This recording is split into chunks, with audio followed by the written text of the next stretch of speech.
Hey everyone, Caliber here. Welcome back. For most people, most of the time, life is relatively peaceful, maybe even boring. But once in a while, we're faced with a direct human confrontation, either by choice or by necessity. It's very unpleasant for most, and because it's rare, most people don't know how to react. And because they don't know how to react, what they say or do may actually exacerbate the situation. For example, you might be a barista at Starbucks and a customer angrily yells at you for getting her order wrong. Or think about one of the most dangerous professions of all, a police officer walking the beat. Things can become very complicated, very fast, especially where potential violence enters the equation. And because of such potential for violence, it's critical that a police officer knows how to use verbal persuasion to diffuse an escalating conflict. Now, if we could learn how cops are trained in the art of verbal persuasion, we could systematize how to react in a conflict situation. And we'd be more prepared to deal with any direct confrontation in our own lives, even if it isn't life and death. So to do that, we're looking today at the book Verbal Judo, The Gentle Art of Persuasion by George J. Thompson and Jerry B. Jenkins. This book teaches us how the pros communicate effectively in difficult situations, de-escalate conflicts, and persuade others using the power of words with control and grace. I'm going to give you a high-level breakdown of the book, so I suggest you actually read it in its entirety, as it really has some great anecdotes, tips, and details you don't want to miss. And with that said, let's dive in. The term verbal judo is based on the principles of the martial art of judo, but applied to communication. In judo, your objective is to throw or pin your opponent, but rather than directly overpowering him with strength, the objective is to use your opponent's own power or momentum against him. Or in other words, to redirect the energy the opponent is sending you in order to achieve your own goal. Similarly, verbal judo teaches you to use your words and those of your opponent in order to guide the conversation and influence the outcome positively in your favor. This means diffusing the tension and resolving the conflict peacefully. The foundation of verbal judo is made up of what are called the 5 universal truths of human interaction. These are: 1. People feel the need to be respected and treated with dignity. 2.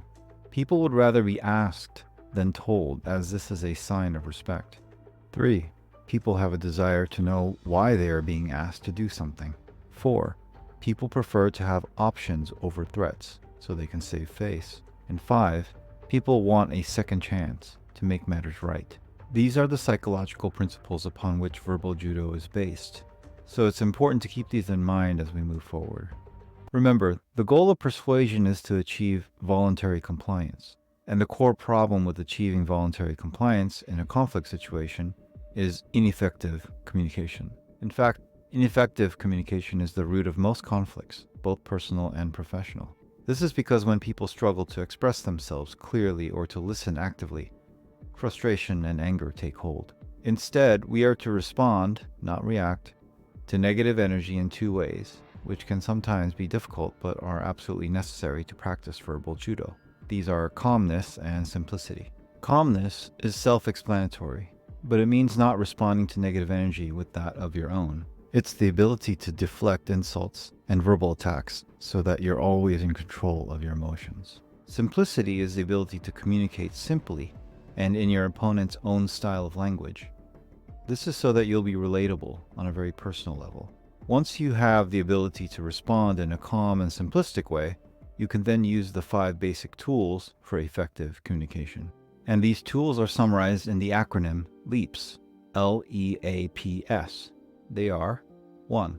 Listen. Active listening is an underrated skill in today's world, but in the heat of a conflict it becomes indispensable. It means having an open and unbiased listening ear without interrupting, and importantly, looking like you're listening. You need to hear the actual words being said, but also need to interpret what's being said, reading between the lines. 2. Empathize. This is the ability to put yourself in your opponent's shoes, to truly understand where he's coming from, even if you don't necessarily agree with or approve of his position. In a conflict, empathy absorbs tension. It's only through empathy that you'll be able to build rapport with a hostile opponent. 3. Observe and ask. Observe your surroundings carefully and ask various questions to collect more information, not only about the situation you're in, but also about your opponent's perspective. Previously, I made a video about what a superpower it is to be able to observe and analyze like Sherlock Holmes. I'll link it above if you want to learn more. 4. Paraphrase. Calmly restate their point of view back to them in your own words to ensure understanding. The best way to begin the paraphrase is with the sentence, "Let me make sure I heard what you just said." 5 is to briefly recap the key points of the discussion and make sure it's brief, concise, authoritative, and cannot be disputed. Remember, while the point of paraphrasing and summarizing is to be accurate and correct, an even higher priority is conveying to the opponent that you're making a sincere effort to listen and understand. Now, once you have these tools in your toolbox, we have to remember that the essence of persuasion boils down to your style of delivery. Therefore, using the tools of the LEAPS framework, Verbal Judo uses what's called the 5-step hard style. It's designed to make your style of delivery persuasive so you can generate voluntary compliance. The 5 steps are: 1. Ask. Make a polite request. 2. Set context. Explain why the request is important. 3. Present options. Offer positive and negative consequences. 4. Confirm. Ensure the person understands the options. And 5. Act. Take appropriate action based on their response. This 5-step hard style method is particularly useful in high-stress situations where compliance is critical, but it's equally effective in ordinary life situations, such as negotiating with your child about bedtime or having a difficult conversation with one of your employees. At the end of the day, if you're ever in a heated confrontation, Verbal Judo shows us that we have a choice as to how we want to handle it. Will you follow your impulses, let your emotions run amok, and take a narrow-minded, selfish approach? I know I've been there in the past, escalating and provoking, allowing my own high-time preference impulsiveness control my mind.